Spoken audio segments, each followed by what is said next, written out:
Shalom jemaat yang dikasihi oleh Tuhan. Seberapa rindukah kita pada gedung gereja yang kita rindukan bersama-sama? Ya, saya percaya kita semua tentu rindu untuk bisa kembali bersekutu di gedung gereja. Saya pun rindu, dan bahkan saya hendak menyampaikan berita sukacita bahwa dalam beberapa minggu yang lalu pemerintah kita mengumandangkan sebuah istilah yang menjadi pola tatanan baru, yaitu new normal, di mana kehidupan perlahan-lahan boleh kembali dilakukan, aktivitas keseharian boleh kembali dinyatakan, tetapi sekarang harus dengan tatanan baru, yaitu tatanan pola hidup sehat dan hidup bersih. Sehingga ketika kita nantinya boleh kembali beraktivitas dalam tatanan baru atau new normal itu, maka kita tidak bisa melepas masker. Jadi masker itu harus tempel di kita selalu, lalu sering-sering cuci tangan dengan sabun, dan tetap menjaga jarak fisik. Jadi nggak boleh lalu kita melakukan sebuah aktivitas di dalam kerumunan besar, gitu ya. Sehingga aktivitas tetap boleh berlanjut, semangat untuk mencari nafkah juga boleh dilakukan kembali. Semangat persekutuan untuk hadir di rumah ibadah boleh dilakukan, tetapi saat ini harus mengingat pola hidup sehat dan pola hidup bersih. GKP Jemaat Bekasi dalam masa-masa persiapannya menentukan di dalam rapat majelis jemaat bahwa Minggu 5 Juli 2020 akan menjadi tanggal di mana kita boleh melakukan kembali persekutuan gerejawi di gedung gereja. Mari jemaat, kita mempersiapkan diri dalam masa-masa untuk menyambut hidup new normal itu dengan kewaspadaan, kepedulian, dan dengan semangat untuk menghadirkan sukacita dengan menjaga jarak fisik juga, dan mengumandangkan serta melakukan pola hidup sehat dan pola hidup bersih. Sampai jumpa nanti.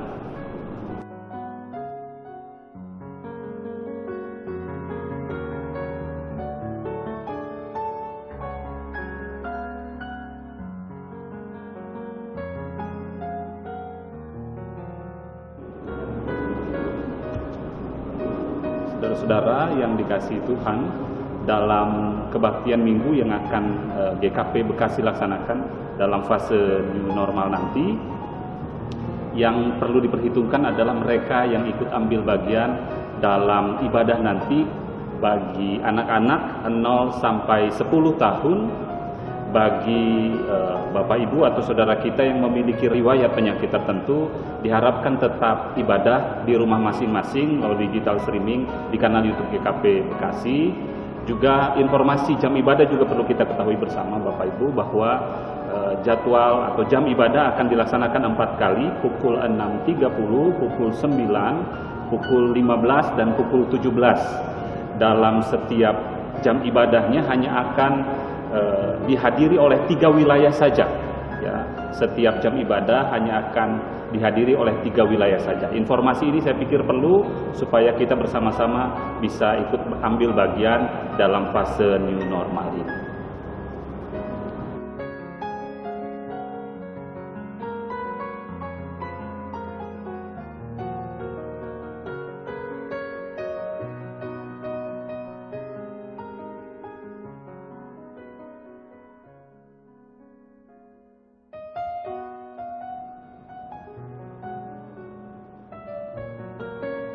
Bapak Ibu Saudara, ketika nanti kita boleh kembali beribadah di gereja, maka majelis jemaat menghimbau agar Bapak Ibu Saudara yang membawa kendaraan memarkirkan kendaraannya di luar area GKP Bekasi.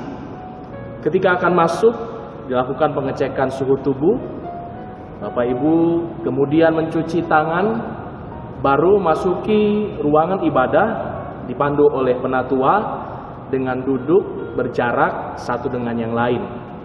Selama kita berkegiatan, tetap wajib menggunakan masker. Dan setelah ibadah selesai, Bapak Ibu Saudara bisa langsung keluar ruangan ibadah dan pulang ke rumah masing-masing. Tidak ada kegiatan lain di area gereja selama kegiatan ibadah di dalam fase new normal ini. Itulah yang bisa kita lakukan untuk tetap waspada agar semua warga jemaat tetap sehat dan kita bisa mengikuti ibadah di gereja dengan protokol new normal yang bisa disampaikan oleh majelis jemaat melalui sosialisasi ini, begitupun melalui video-video selanjutnya akan disampaikan kepada Bapak Ibu sekalian. Sampai berjumpa dalam ibadah new normal 5 Juli di GKP Bekasi.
Shalom, selamat hari Minggu untuk seluruh jemaat Tuhan.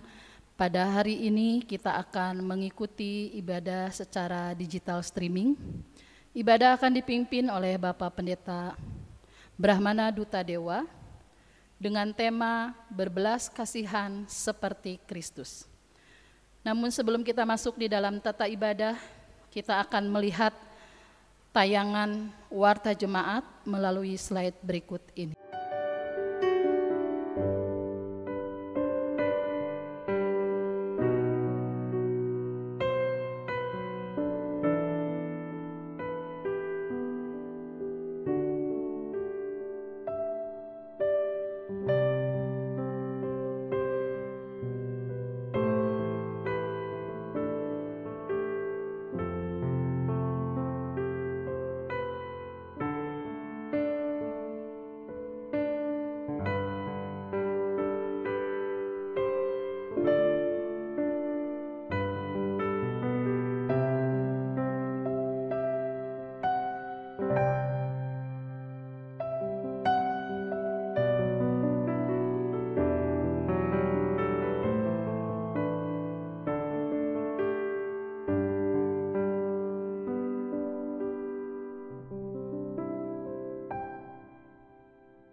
Shalom, selamat pagi. Perkenalkan, nama saya Windy Kristiana Untayana, biasa dipanggil Windy. Saya mahasiswa semester 4 dari Sekolah Tinggi Filsafat Teologi Jakarta. Di sini saya akan menjalankan praktik program kemitraan masyarakat atau biasa disebut PKM. Program PKM ini setiap tahunnya memang dijalankan oleh STFT Jakarta bagi mahasiswa tingkat 2 dan tingkat 3. Ini adalah praktik pertama saya. Dan saya diberikan kesempatan untuk menjalankan praktik ini di GKP Bekasi. Sesuai dengan hasil rapat majelis jemaat dan pendeta, akhirnya saya diberikan kesempatan untuk melayani jemaat, Bapak, Ibu, dan saudara sekalian di GKP Bekasi. Saya akan menjalankan praktik ini selama 2 bulan, terhitung hari ini sampai dengan pertengahan bulan Agustus nanti. Fokus pelayanan saya adalah Komisi Pemuda dan Remaja. Jadi untuk teman-teman pemuda dan remaja, saya mohon bimbingannya. Kita sama-sama untuk bisa pelayanan bersama demi kemuliaan nama Tuhan. Terima kasih untuk sambutan yang hangat dari majelis jemaat dan juga para pendeta. Luar biasa sekali. Saya disambut hangat pada saat meeting Zoom waktu lalu. Dan semoga pertemuan virtual ini bisa menjadi pertemuan tatap langsung di waktu yang akan datang, karena saya berharap sekali supaya saya dapat bertemu langsung dengan Bapak, Ibu, dan saudara sekalian. Terima kasih atas kesempatannya. Semoga saya bisa memberikan kesan yang baik bagi Bapak, Ibu, dan saya yakin di GKP Bekasi ini saya akan mendapatkan banyak sekali pengalaman yang baik dan juga pengalaman yang berkesan bagi diri saya. Terima kasih, selamat hari Minggu, Tuhan Yesus memberkati. Baik, jemaat Tuhan yang dikasihi, kita akan memulai ibadah kita pada pagi hari ini dengan mengambil saat teduh sejenak.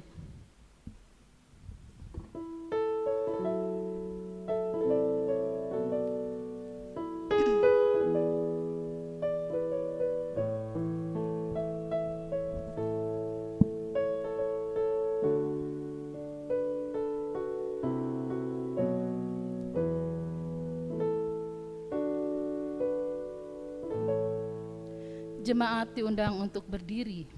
Kita akan memuji nama Tuhan.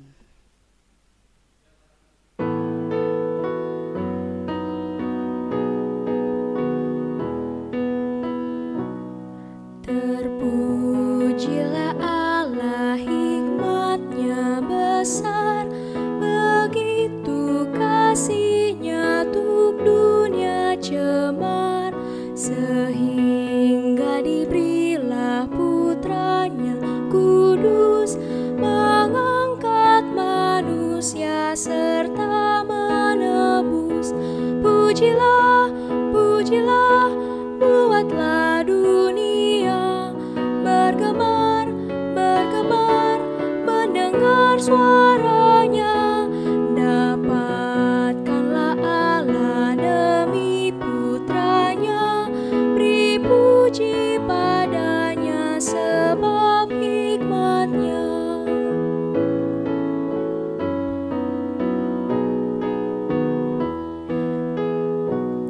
Dan darah anak-Nya lah yang menebus mereka yang yakinkan janji kudus. Dosanya betapapun juga keji, dihapus olehnya, dibasuh bersih. Pujilah, pujilah, buatlah dunia bergemar, bergemar, mendengar suaranya. Dapatkanlah Allah demi putranya, beri puji padanya sebab hikmat-Nya.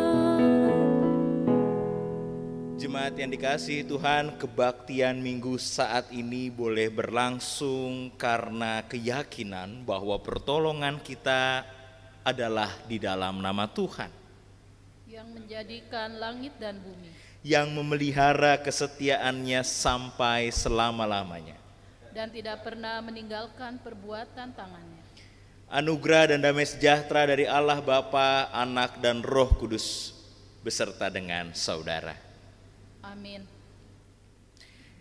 Jemaat Tuhan, kondisi dunia seperti yang sekarang ini adalah kondisi di mana kita perlu memiliki kepedulian dan belas kasih untuk bersama-sama terbebas dari penderitaan dan badai yang melanda. Oleh karena itu, dengan tema kebaktian minggu, berbelas kasihan seperti Kristus, seolah mengajak setiap kita untuk dapat mengelola serta menyatakan rasa belas kasihan dalam diri kita, sehingga damai sejahtera Kristus dan kasih-Nya sungguh nyata terjadi. Oleh karena itu, dengarlah nats pembimbing dalam kebaktian minggu saat ini yang diambil dari Roma pasal 12 ayat 15 sampai 16. Bersukacitalah dengan orang yang bersukacita dan menangislah dengan orang yang menangis. Hendaklah kamu sehati sepikir dalam hidupmu bersama. Janganlah kamu memikirkan perkara-perkara yang tinggi, tetapi arahkanlah dirimu kepada perkara-perkara yang sederhana. Janganlah menganggap dirimu pandai.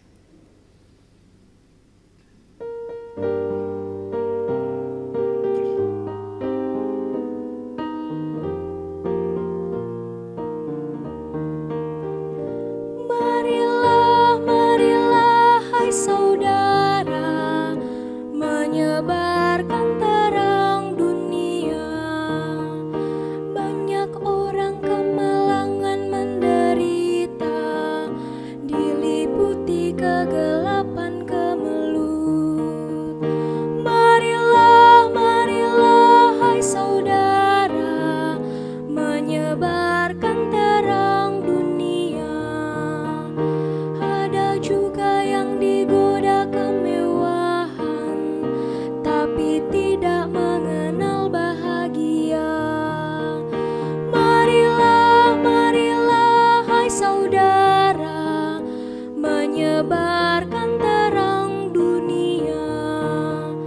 Tuhan Allah mengasihi dunia ini, Yesus Kristus menerangi yang gelap. Marilah, marilah, hai saudara, menyebarkan terang dunia. Jemaat yang dikasihi Tuhan, marilah kita masuk di dalam doa syukur. Mari kita berdoa. Syukur kepadamu ya Tuhan, Engkau Allah yang senantiasa menyertai, memberkati, memelihara hidup kami. Kemurahan Tuhan begitu terasa di dalam kehidupan kami. Sungguh kami berterima kasih atas semua kasih dan anugerah Tuhan yang masih Tuhan percayakan hingga pada saat ini. Di mana pada hari ini Tuhan masih izinkan kami untuk kami boleh bersama-sama beribadah di rumah Tuhan, di rumah kami masing-masing, mengikuti seluruh jalannya ibadah ini.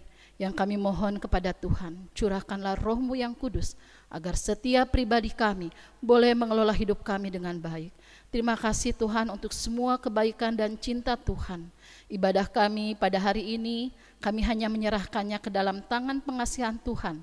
Dari awal, pertengahan hingga akhir, biarkanlah Tuhan yang menguasai hati kami semua. Terima kasih Tuhan. Di dalam Kristus Yesus kami bersyukur dan berdoa. Amin.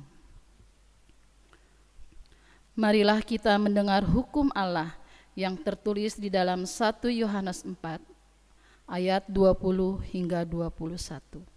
Demikian firman Tuhan. Jikalau seorang berkata, aku mengasihi Allah, dan ia membenci saudaranya, maka ia adalah pendusta. Karena barang siapa yang tidak mengasihi saudaranya, yang dilihatnya, tidak mungkin mengasihi Allah yang tidak dilihatnya. Dan perintah ini kita terima dari Dia. Barang siapa yang mengasihi Allah, ia harus juga mengasihi saudaranya. Jemaat yang dikasihi Tuhan, kita akan masuk di dalam pengakuan dosa. Jikalau kita berkata bahwa kita tidak berdosa, maka kita menipu diri kita sendiri, dan kebenaran tidak ada di dalam kita. Jika kita mengaku dosa kita, maka Ia adalah setia dan adil, sehingga Ia akan mengampuni segala dosa kita dan menyucikan kita dari segala kejahatan. Jika kita berkata bahwa kita tidak ada berbuat dosa, maka kita akan membuat Dia menjadi pendusta. dan firman-Nya tidak ada di dalam kita. Kita mengaku dosa di hadirat Allah kita secara bersama-sama, diawali dengan pengakuan dosa pribadi di dalam hati, di dalam saat teduh.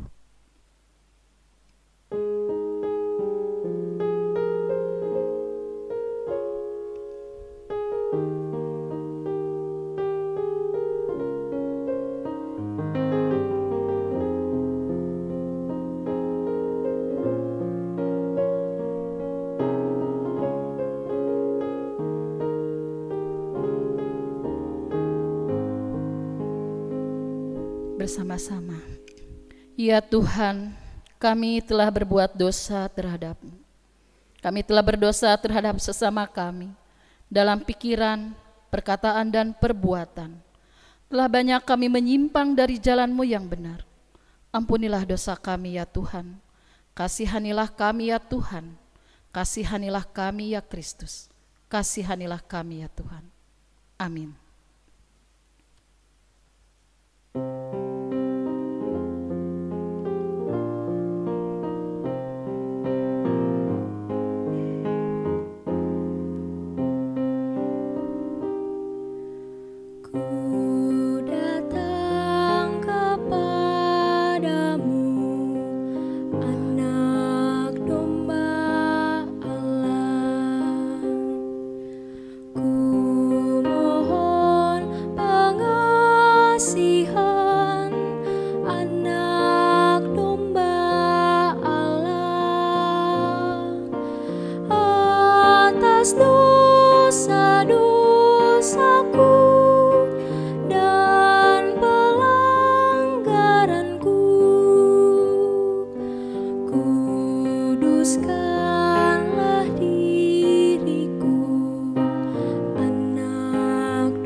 Jemaat yang dikasihi oleh Tuhan, saat ini dengarlah firman Tuhan yang berkenan mengampuni dosa kita, yang diambil dari 1 Petrus pasal 1 ayat 3 sampai 4. Terpujilah Allah dan Bapa Tuhan kita Yesus Kristus, yang karena rahmat-Nya yang besar telah melahirkan kita kembali oleh kebangkitan Yesus Kristus dari antara orang mati kepada suatu hidup yang penuh pengharapan, untuk menerima suatu bagian yang tidak dapat binasa, yang tidak dapat cemar, dan yang tidak dapat layu, yang tersimpan di sorga bagi kamu.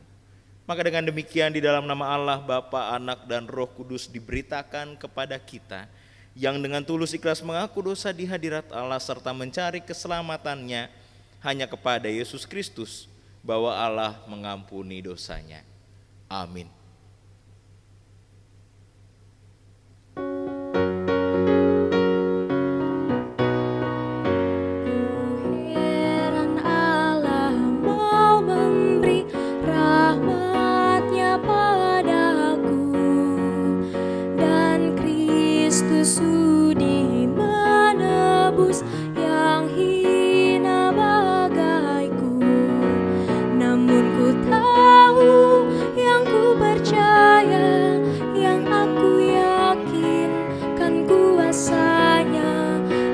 Menjaga yang ku taruhkan hingga harinya.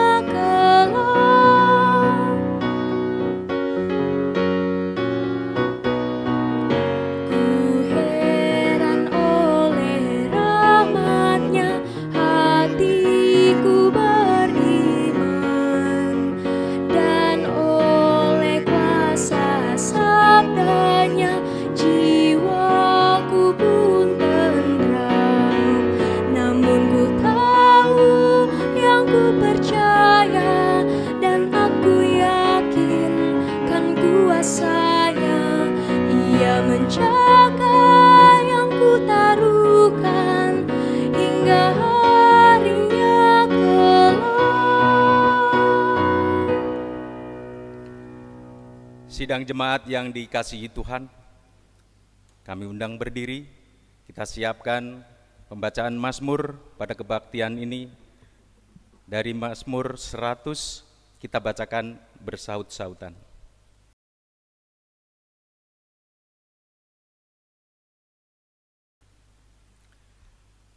Bersorak-soraklah bagi Tuhan, hai seluruh bumi.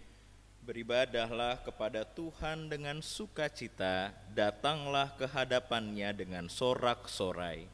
Ketahuilah bahwa Tuhanlah Allah. Dialah yang menjadikan kita dan punya dialah kita, umatnya dan kawanan domba gembalaannya. Masuklah melalui pintu gerbangnya dengan nyanyian syukur. Ke dalam pelatarannya dengan puji-pujian, bersyukurlah kepadanya dan pujilah namanya. Sebab Tuhan itu baik. Kasih setianya untuk selama-lamanya dan kesetiaannya tetap turun-temurun.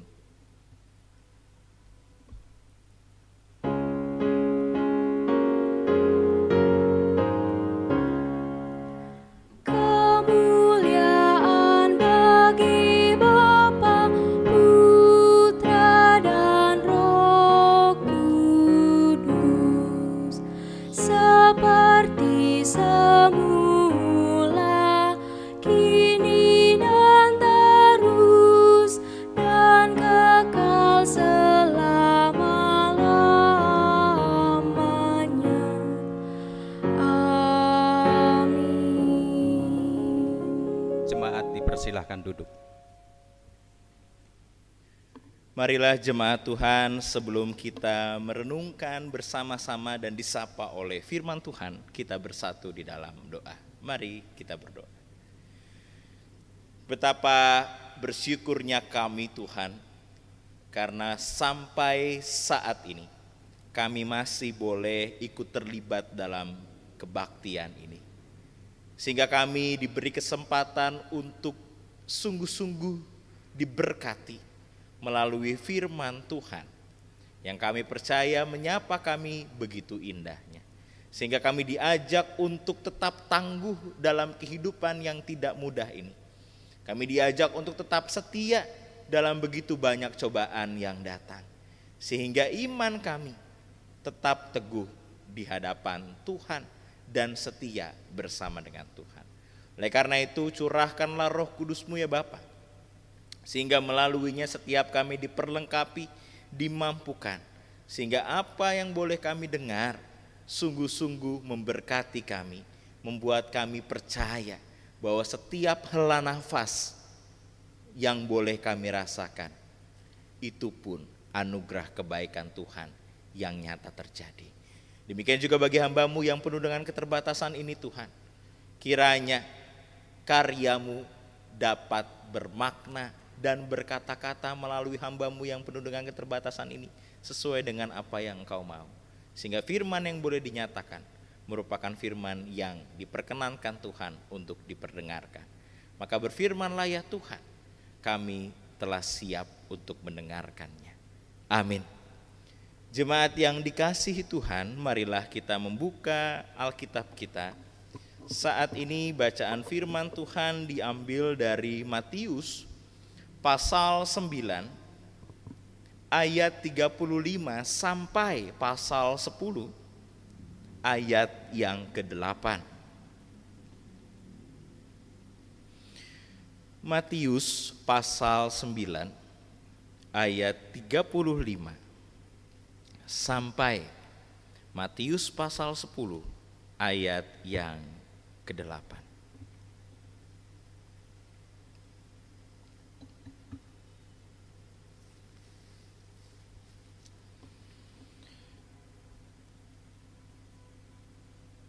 Matius pasal 9 ayat 35 sampai pasal 10 ayat yang ke-8. Belas kasihan Yesus terhadap orang banyak. Demikianlah Yesus berkeliling ke semua kota dan desa. Ia mengajar dalam rumah-rumah ibadat dan memberitakan Injil kerajaan sorga, serta melenyapkan segala penyakit dan kelemahan. Melihat orang banyak itu, tergeraklah hati Yesus oleh belas kasihan kepada mereka, karena mereka lelah dan terlantar seperti domba yang tidak bergembala. Maka katanya kepada murid-muridnya, tuaian memang banyak, tetapi pekerja sedikit. Karena itu mintalah kepada Tuhan yang empunya tuaian, supaya ia mengirimkan pekerja-pekerja untuk tuaian itu. Yesus memanggil ke-12 rasul. Yesus memanggil ke-12 muridnya dan memberi kuasa kepada mereka untuk mengusir roh-roh jahat, untuk melenyapkan segala penyakit dan segala kelemahan. Inilah nama ke-12 rasul itu. Pertama, Simon yang disebut Petrus, dan Andreas saudaranya, dan Yakobus anak Zebedeus dan Yohanes saudaranya, Filipus dan Bartolomeus, Thomas dan Matius pemungut cukai, Yakobus anak Alfeus dan Tadeus, Simon orang Zelot, dan Yudas Iskariot yang mengkhianati dia. Yesus mengutus ke-12 rasul. Ke-12 murid itu diutus oleh Yesus, dan ia berpesan kepada mereka, janganlah kamu menyimpang ke jalan bangsa lain atau masuk ke dalam kota orang Samaria, melainkan pergilah kepada domba-domba yang hilang dari umat Israel. Pergilah dan beritakanlah, kerajaan sorga sudah dekat.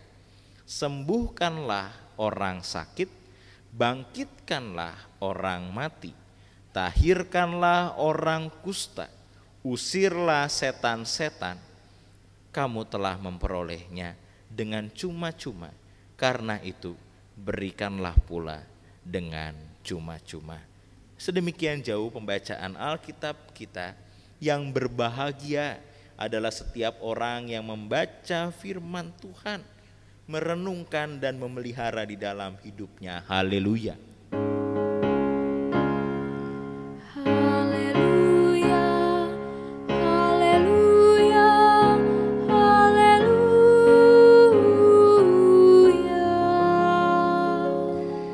Jemaat yang dikasihi oleh Tuhan, dalam pemberitaan firman saat ini saya hendak mengawalinya dengan membacakan atau mungkin menceritakan begitu ya, komik imajinatif reflektif yang dibagikan oleh seorang Romo yang bernama Bayu Edva, yang dibagikan di Instagram atau di akun pribadi Instagramnya. Bisa di searching begitu ya, bagi Bapak Ibu yang punya Instagram, Bayu Edva, itu bisa dilihat di sana, yang hendak mengisahkan tentang seorang perawat di rumah sakit yang merawat pasien-pasien COVID-19 yang memiliki ekspresi kesal dan hampir putus asa karena melihat sikap masyarakat Indonesia yang tidak memiliki kepekaan dan tetap semaunya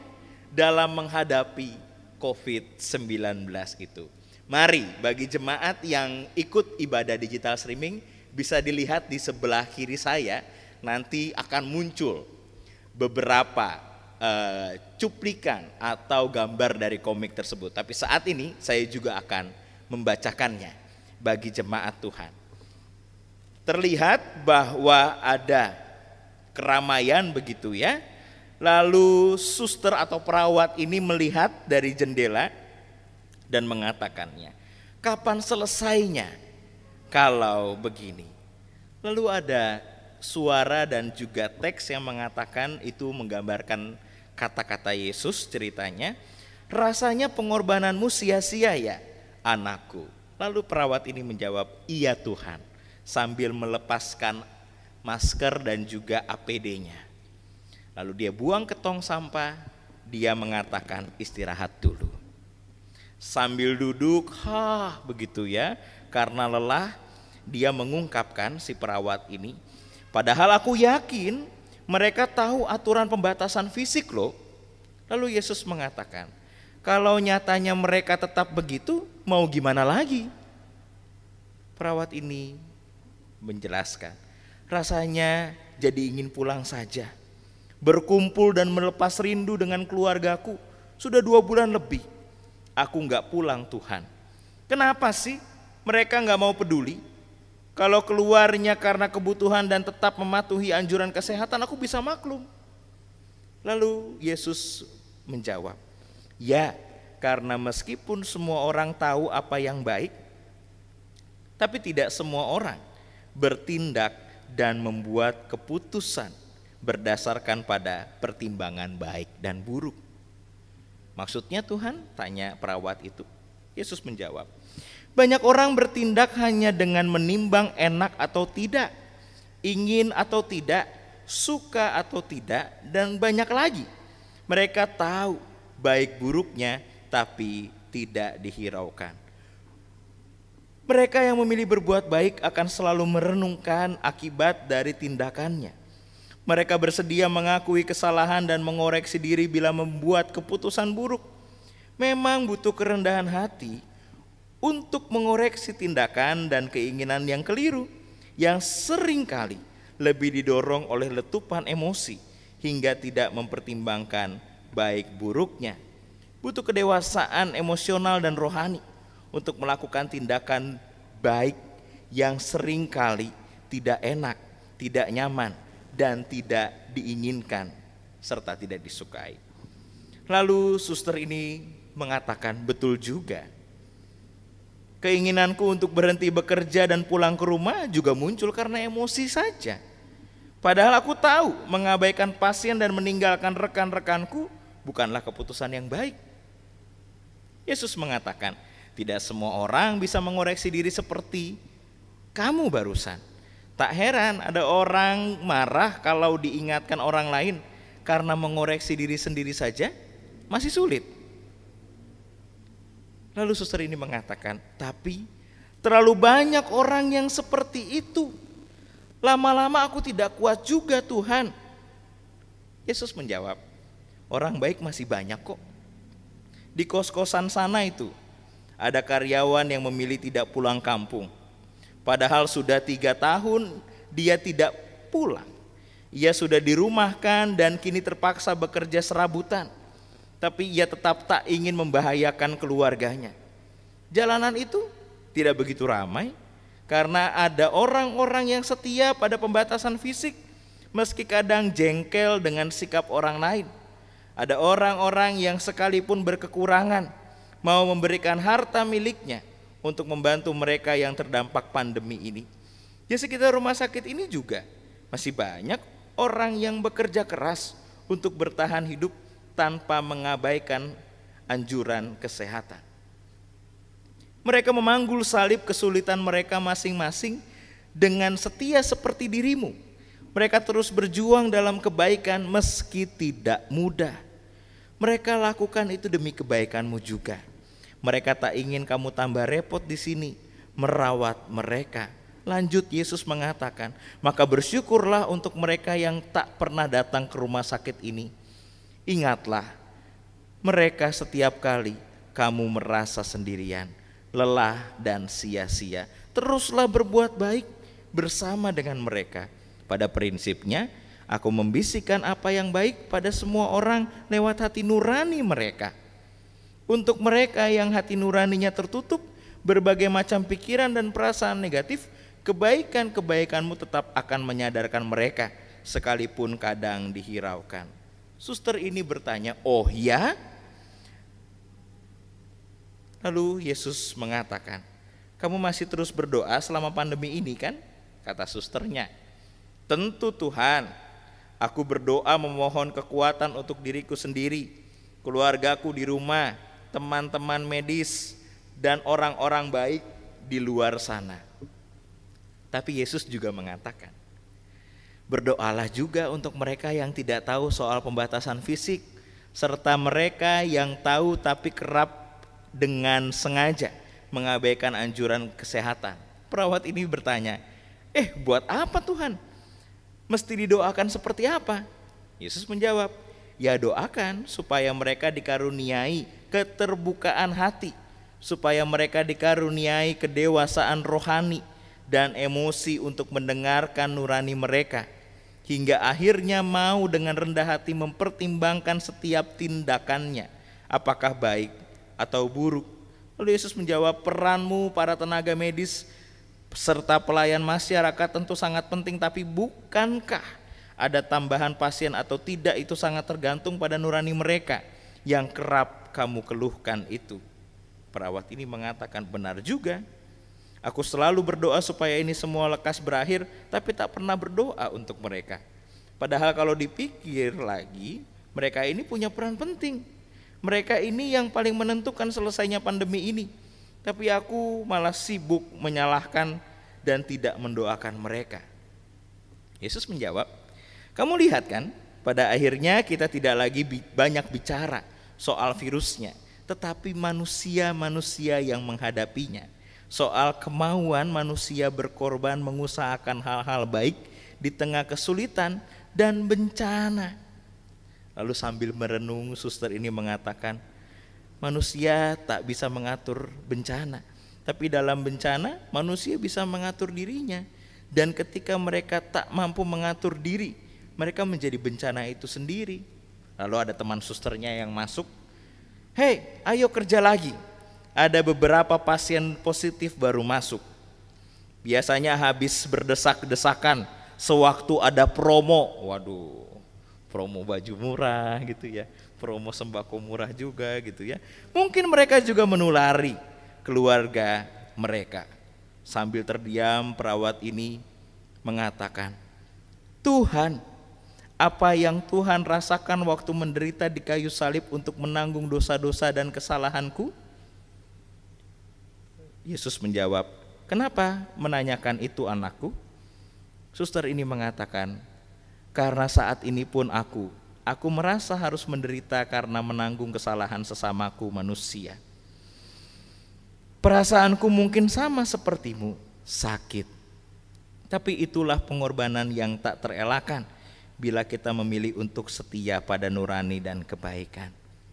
Lalu suster ini atau perawat ini menggandeng tangan Yesus dan mengatakan, beri aku kekuatan Tuhan untuk memanggul salib pelayanan yang berat ini. Lalu diilustrasi, Bapak Ibu bisa lihat di sebelah kiri saya, Yesus melanjutkan untuk memanggul salib, dan suster atau perawat ini melanjutkan dengan mengenakan APD-nya. Lalu suster ini mengatakan, dan Yesus juga di dalam ilustrasi di sebelah kiri saya, maaf sudah menunggu lama saudaraku, kalian kalau ada keluhan bilang saja, pasti ku bantu. Demikian berakhir komik ini.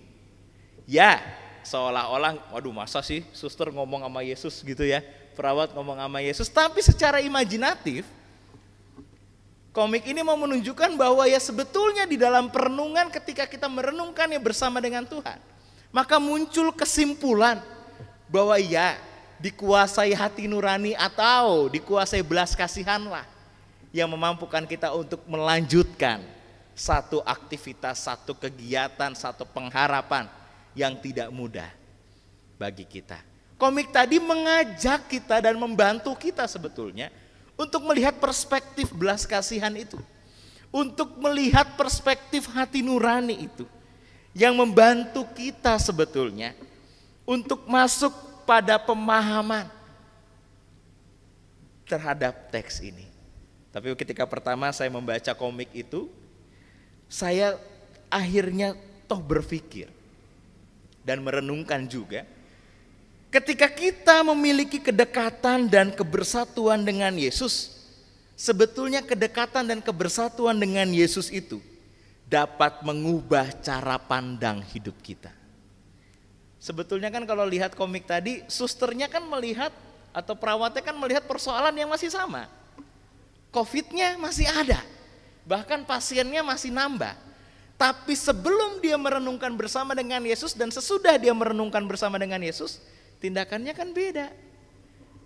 Sebelumnya dia kesel pengennya pulang gitu ya, meninggalkan teman-teman dan mungkin asik pada dirinya sendiri. Tetapi setelah merenung bersama dengan Yesus, dia berpikir, oh iya, kalau saya pergi berarti saya juga sama jahatnya dong. Seperti mereka yang cuek dan membiarkan segala sesuatu berjalan begitu saja. Jemaat yang dikasihi Tuhan, maka cara pandang bersama dengan Yesus inilah yang memampukan kita untuk bisa melihat dunia secara berbeda. Yang memampukan kita untuk melihat relasi dengan orang di sekitar kita juga berbeda. Yang memampukan kita untuk melihat situasi kita dengan berbeda.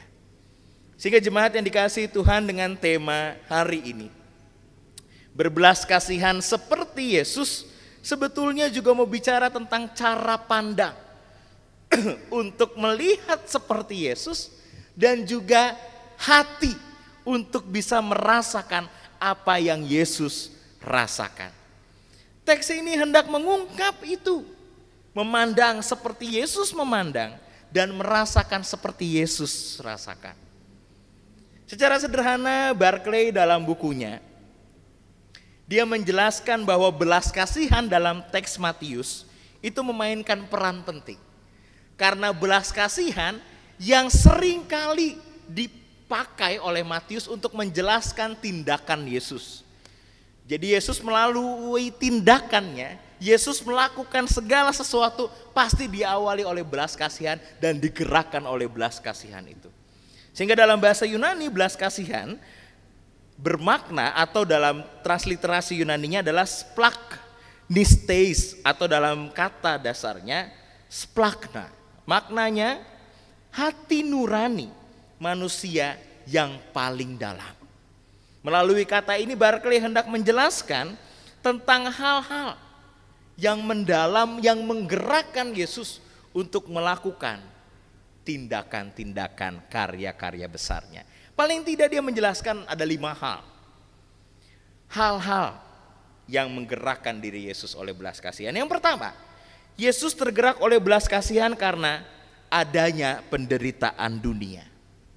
Terlihat jelas dari karya-karya Yesus yang digerakkan oleh belas kasihan untuk orang-orang yang sakit. Digerakkan oleh belas kasihan untuk orang-orang yang buta. Digerakkan oleh belas kasihan untuk orang-orang yang dikuasai iblis dan setan. Kalau jemaat Tuhan peka ya, dari teks yang kita baca tadi, Yesus menjelaskan beberapa bagian yang mau sebetulnya menegaskan soal ini. Paling tidak kalau kita mau lihat di ayat 8. Sembuhkanlah orang sakit, bangkitkanlah orang mati, tahirkanlah orang kusta, usirlah setan-setan. Nah, itu kan kata kunci di mana karya Yesus yang bisa dilakukan, yang digerakkan oleh belas kasihan. Yang pertama tadi, karena penderitaan dunia. Yang kedua, Yesus tergerak oleh belas kasihan karena kesedihan dunia. Sehingga peristiwa ini bisa terlihat dalam Lukas pasal 7 ayat 13, di mana Yesus tergerak oleh belas kasihan karena melihat adanya janda di Nain yang sedang ikut mengantar jenazah anaknya ke pengkuburan. Sehingga dari peristiwa ini mau mengatakan bahwa Yesus punya keinginan untuk menghapus setiap air mata yang keluar dari setiap orang. Atau yang ketiga juga, Yesus tergerak oleh belas kasihan karena adanya kelaparan dunia. Oleh karena itu, Yesus tidak mau meninggalkan kurang lebih 5.000 orang yang ada saat itu yang sebetulnya membutuhkan makan. Kan para muridnya, kalau Bapak Ibu jemaat Tuhan, pemuda remaja, anak-anak mengingat tentang peristiwa Yesus memberi makan 5.000 orang, ketika Yesus mengatakan ini harus diberi makan, para muridnya kan bilang gak usah diurusin, udah kita jalan aja. Yesus dengan tegas tetap mengatakan mereka harus diberi makan. Jadi belas kasihan Yesus muncul, belas kasihan itu menggerakkan Yesus juga karena adanya kelaparan dunia. Yang keempat, Yesus tergerak oleh belas kasihan Yesus tergerak oleh belas kasihan bagi mereka yang mengalami kesepian.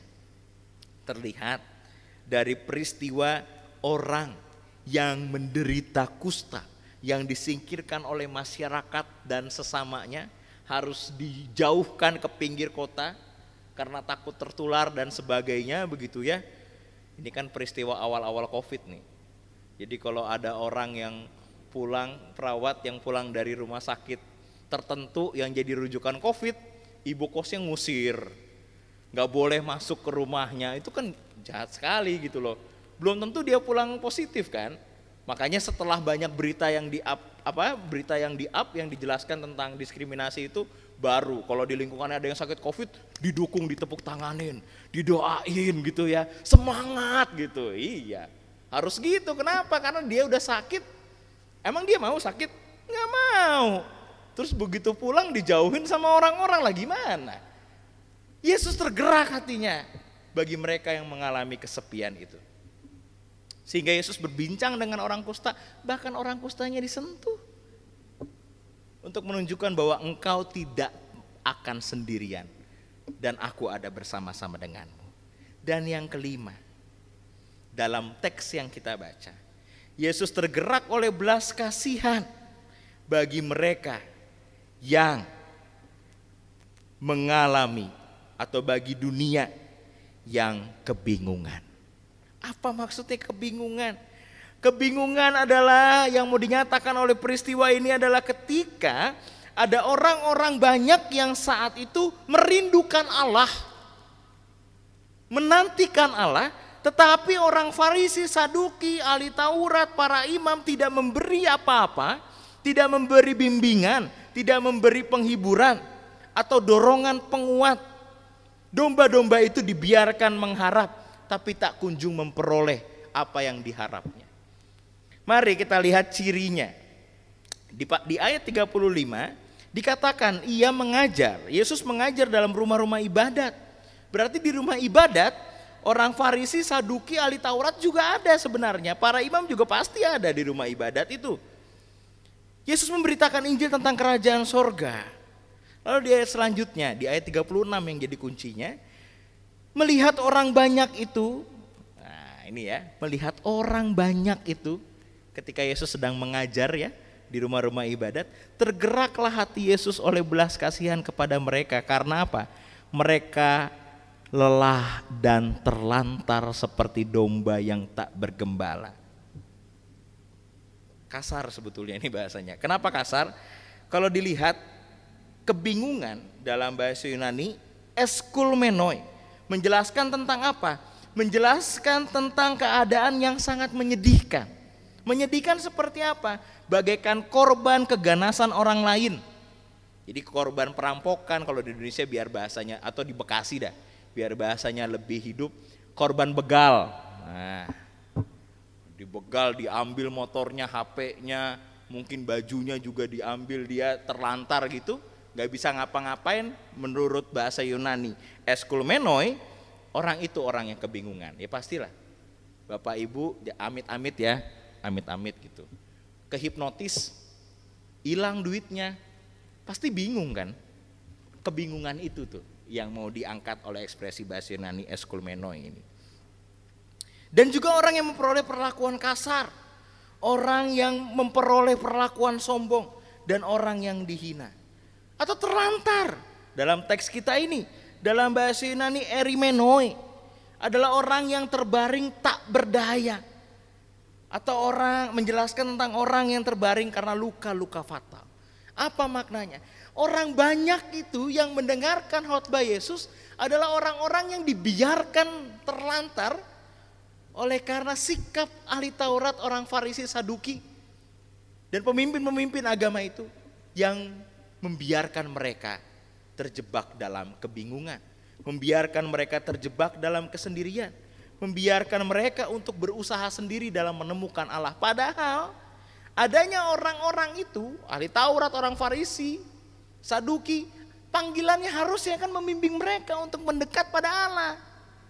Tapi mereka justru dibiarkan sendiri.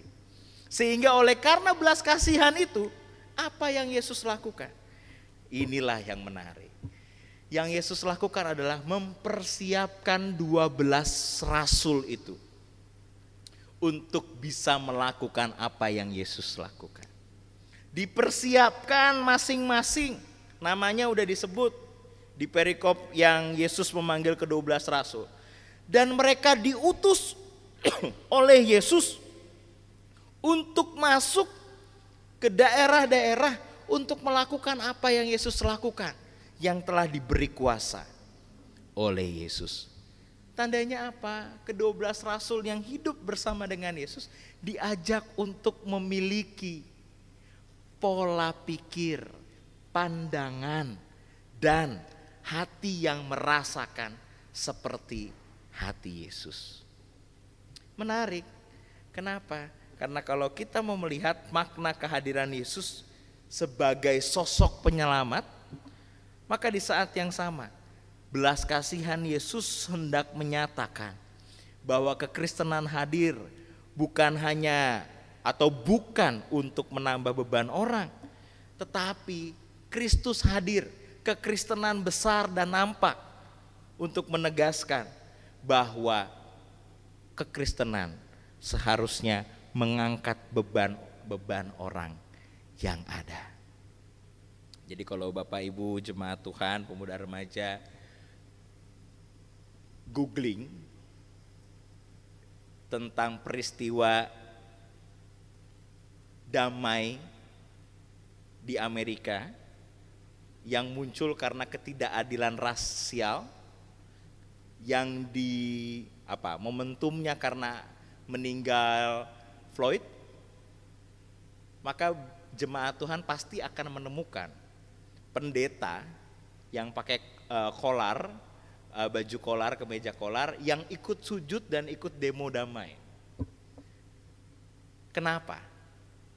Karena pendeta-pendeta atau romo-romo Katolik di sana menyadari bahwa ini adanya ketidakadilan, dan ketidakadilan ini perlu untuk diselesaikan. Sehingga mereka juga terlibat demo damai ya, aksi damai. Untuk menunjukkan bahwa Kristen juga hadir untuk memperjuangkan keadilan di tengah-tengah kondisi yang tidak adil. Sehingga dapat meringankan beban atau mengangkat beban, bukan menambah beban. Sehingga dalam kondisi kita sekarang ini jemaat Tuhan, bagi Anda dan saya, merefleksikan dari teks yang boleh kita baca, bukankah Anda dan saya pun diajak untuk juga merenungkan, menyadari bahwa belas kasihan seperti Yesus pun perlu dinyatakan dalam langkah hidup kita. Kalau mau melihat ke-12 rasul, Bapak Ibu lihat ada konteks yang mau ditegaskan di sini. Apa? Matius pemungut cukai, dari banyak para murid tuh yang disebut, kenapa hanya Matius yang disebut profesinya apa? Padahal kan yang lain bisa dijelaskan. Misalkan Simon yang disebut Petrus yang adalah nelayan, kan bisa begitu. Tapi kenapa nggak disebut? Yang disebut adalah Matius pemungut cukai, karena mau menegaskan bahwa Matius aja yang dikatakan orang berdosa, Matius aja yang pemungut cukai itu, yang dijauhi oleh orang-orang saat itu, Matius itu juga yang dipilih oleh Allah, dipilih oleh Kristus sendiri untuk menjadi rasulnya dan diutus dengan kuasa Kristus. Tandanya apa? Tidak ada alasan bagi kita untuk tidak bisa melakukan apa yang Kristus kehendaki bagi kita. Yesus bisa melakukan banyak hal melalui Anda dan saya. Yesus bisa melakukan banyak karya besar melalui Anda dan saya. Karena Yesus memang melakukan banyak hal, tidak harus atau tidak hanya atau tidak perlu melalui orang-orang yang luar biasa saja. Tetapi Yesus juga dapat melakukan banyak hal besar, melakukan banyak hal-hal yang luar biasa, bahkan melalui orang-orang yang biasa, tetapi dengan cara yang luar biasa baiknya.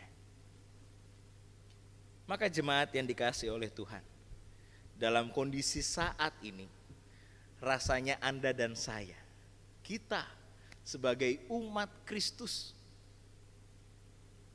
bukan hanya memohon agar segala sesuatu bisa membaik. Tetapi rasanya kita pun diajak untuk terlibat memiliki belas kasihan seperti Kristus. Memandang dengan cara Kristus memandang dan merasa dengan cara Kristus merasa. Sehingga dalam kondisi yang ada sekarang ini, belas kasihan menjadi utama untuk terlibat dalam menolong dan memperbaiki kondisi dunia yang sedang terjadi. Sehingga bagaimana cara kita untuk menang bersama? Adalah dengan cara ketika kita pun mampu peduli bersama. Jemaat yang dikasihi Tuhan, kiranya damai sejahtera Kristus menguasai kita. Sehingga di dalam perenungan kita, pertanyaan kita, doa-doa kita, tidak hanya bicara tentang saya dan kita, tetapi juga bicara tentang banyak orang yang sedang berjuang di luar sana. Sehingga kita merasakan indahnya hidup di dalam Kristus. Tetapi damai sejahtera Kristus juga indah nyata di dalam setiap orang itu. Maka berbahagialah setiap kita yang juga memandang dengan cara Kristus memandang dan merasa dengan cara Kristus merasakan. Amin. Saat teduh bagi kita sekalian.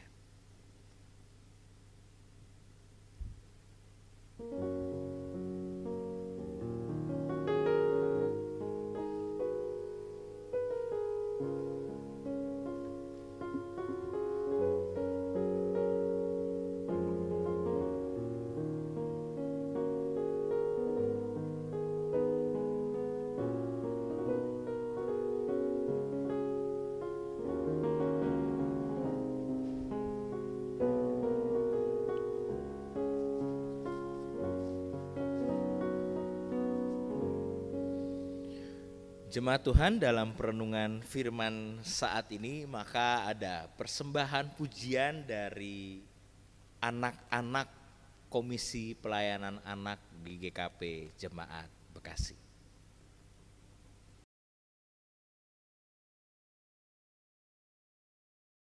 Wanita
Jemaat kami undang berdiri.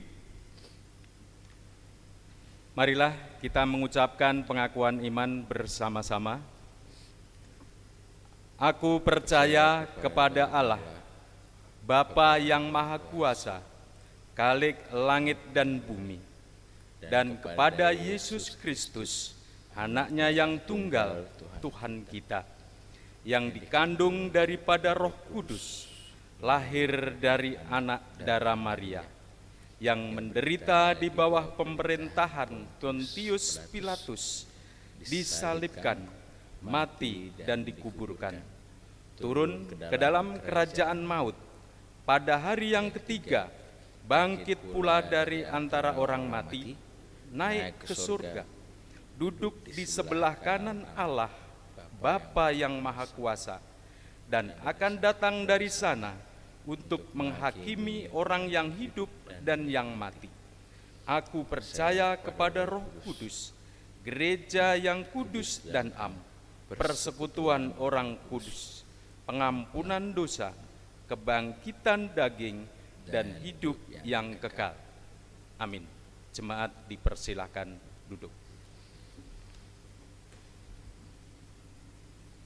Jemaat Tuhan, sebelum kita bersama berdoa dalam syafaat kita, maka marilah kita menghayati dan bersama memuji Tuhan melalui persembahan pujian oleh Lia Ketaren.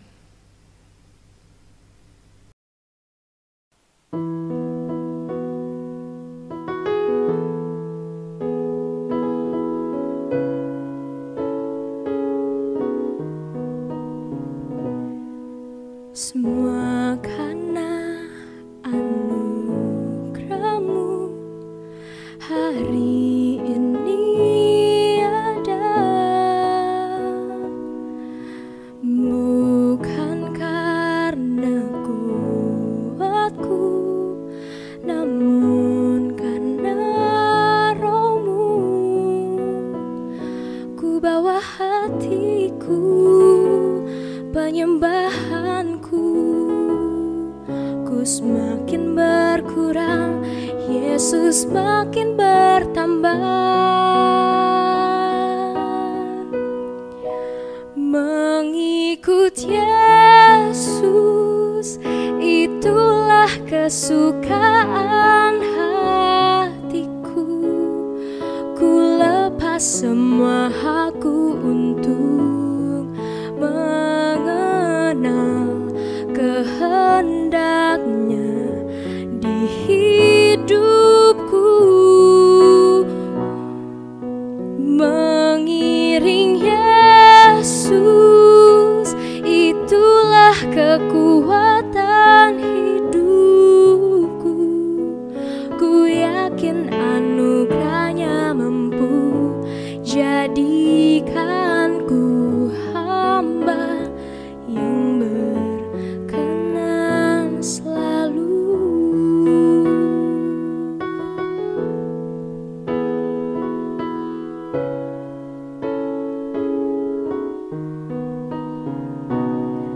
Semua karena anugerah-Mu hari ini ada, bukan karena kuatku, namun karena Roh-Mu. Ku bawa hatiku, penyembahanku, ku semakin berkurang, Yesus makin bertambah.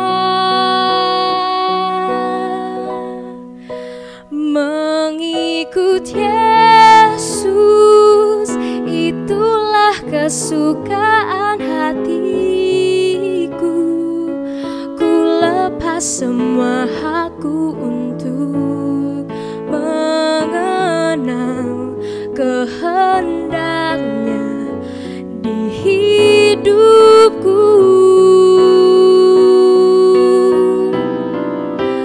Mengiring Yesus, itulah kekuatan hidupku.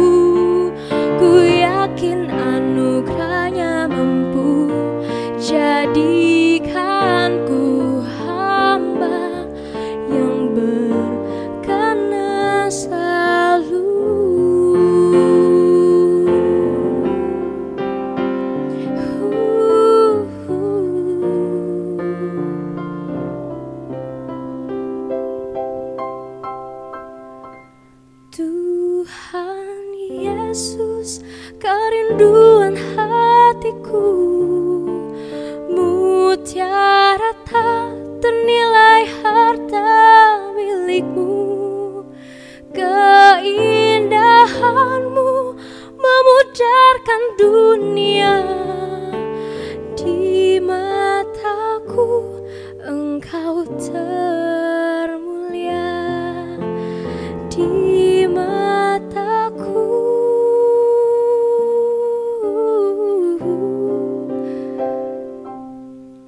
Engkau termulia.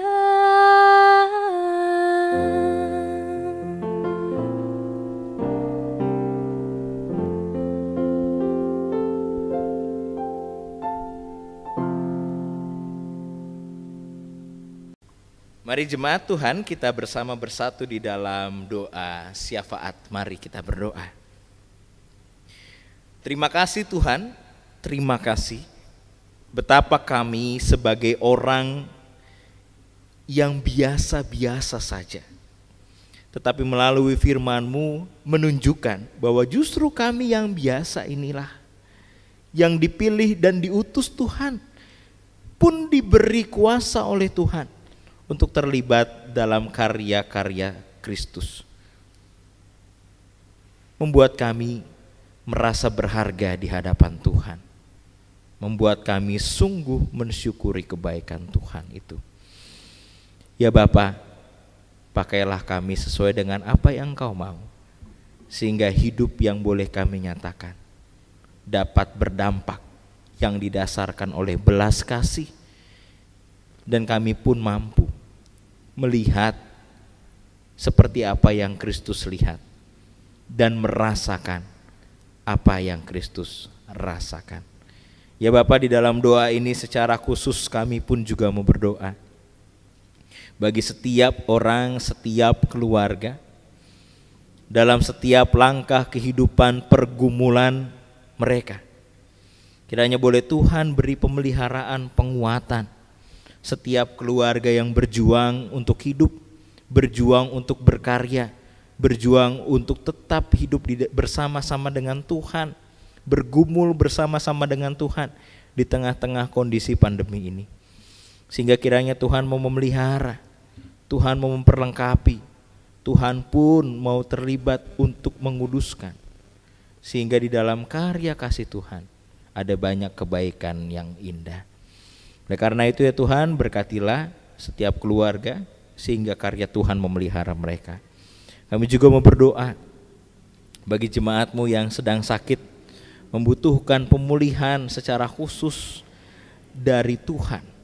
Untuk itu kami mau berdoa secara khusus bagi pemulihan untuk Ibu Sarti Karel, untuk Ibu Nurmiati, untuk Bapak Paulus Panggo, untuk Bapak Japadi Siregar, untuk Ibu Letina Saragi, untuk Ibu Risma Hutapea, untuk Ibu Lea Remon Oktoseya, untuk Bapak Remon Oktoseya, untuk Ibu Atik Simatupang, untuk Ibu Yani Wijaya, untuk Ibu Setia Dewi Haryanja, untuk Bapak Jeffrey Sempeno, untuk Ibu Rosma Simanjuntak, untuk Bapak Suryadi Pakpahan, untuk anak Dastin, untuk Bapak RJ Rumate, untuk Ibu Saimeniman, untuk Bapak Lorenz Petonengan, untuk Bapak Tony Pardede, untuk Saudara David, dan juga untuk Bapak Simon Damanik.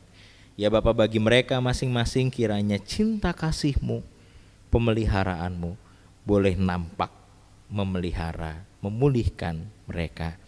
Ya Bapak, kami juga mau berdoa bagi pemerintah Indonesia termasuk TNI Polri di dalamnya, maupun relawan yang bekerja keras untuk terlibat memulihkan kondisi bangsa ini dari COVID-19. Demikian juga bagi tim medis, perawat, untuk dokter, untuk staf rumah sakit, dan untuk segala sesuatunya. Kiranya boleh Tuhan perlengkapi mereka dengan kesehatan, semangat, dengan refleksi iman, dan juga kekuatan. Sehingga setiap mereka mampu masing-masing untuk tetap berjuang tanpa lelah, berjerih juang melakukan yang terbaik untuk bisa membuat bangsa Indonesia lebih baik dari kondisi COVID-19. Tuhan, kami juga berdoa bagi masyarakat, bagi rakyat Indonesia secara khusus, termasuk setiap kami, terlebih ketika hendak masuk untuk hidup dengan tatanan baru atau new normal, termasuk bagi GKP Jemaat Bekasi yang akan melangsungkan kebaktian kembali di bulan Juli. Kiranya boleh Tuhan mampukan, Tuhan persiapkan, sehingga secara mental kami dikuatkan, secara kedewasaan kami mampu untuk dewasa, sehingga kami dapat dengan sungguh-sungguh punya kedewasaan, kepekaan, sehingga melakukan segala tindakan dengan menimbang baik buruknya. Dan kami memilih untuk melakukan yang terbaik, karena kami sadar dalam kondisi saat ini, apa yang kami lakukan tidak hanya berdampak bagi kami, tetapi apa yang kami lakukan pun juga berdampak bagi orang banyak. Kiranya Tuhan boleh memberi kesadaran itu bagi setiap kami, sehingga masa new normal sungguh-sungguh dapat berjalan dan tetap memutus mata rantai penyebaran COVID-19. Ya Bapa, mampukanlah. Kami juga mau berdoa saat ini ya Tuhan, bagi jemaat-Mu yang berulang tahun siapapun mereka, kiranya boleh Tuhan berikan kekuatan, kemampuan, sehingga mereka pun dapat merasakan kebaikan Tuhan dan melakukan, terlibat, memberi yang terbaik. Ya Bapa, inilah doa bagi setiap kami. Kiranya di dalam damai sejahtera Tuhan ada karya yang indah memampukan kami. Ya, karena itu di dalam doa ini kami nyatakan kepadamu bersama dengan doa yang diajarkan oleh Tuhan Yesus Kristus bagi kami. Bapa kami yang di sorga, dikuduskanlah namamu, datanglah kerajaanmu, jadilah kehendakmu di bumi seperti di sorga. Berikanlah kami pada hari ini makanan kami yang secukupnya, dan ampunilah kami akan segala kesalahan kami, seperti kami juga mengampuni yang bersalah kepada kami. Dan janganlah membawa kami ke dalam pencobaan, tetapi lepaskanlah kami daripada yang jahat, karena Engkaulah yang mempunyai kerajaan dan kuasa dan kemuliaan sampai selama-lamanya. Amin.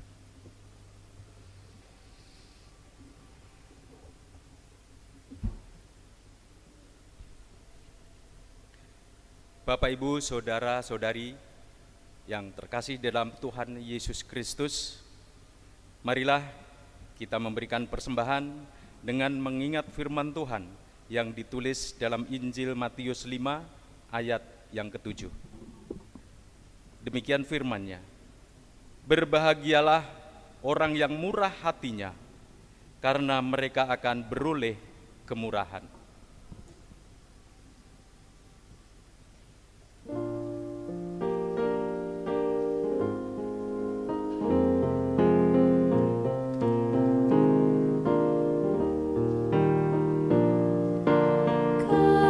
Kasih Tuhan Yesus tiada bertepi, lebar panjang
Jemaat kami undang berdiri, mari kita menyerahkan persembahan melalui doa.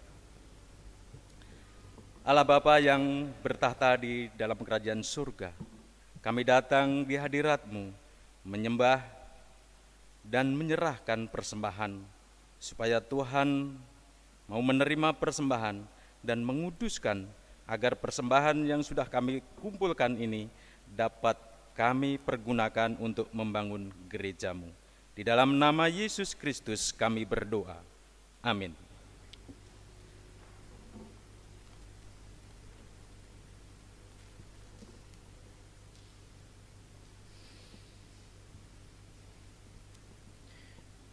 Jemaat yang dikasihi oleh Tuhan, marilah kita melakukan banyak karya indah seperti apa yang Kristus kehendaki bagi kita, sambil menyanyikan pelengkap Kidung Jemaat 212, Ya Allah kasih-Mu besar.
Dikasihi oleh Tuhan, pulanglah dalam damai sejahtera Kristus dan lakukanlah firman Tuhan untuk dapat hidup dengan belas kasihan seperti belas kasihan Kristus.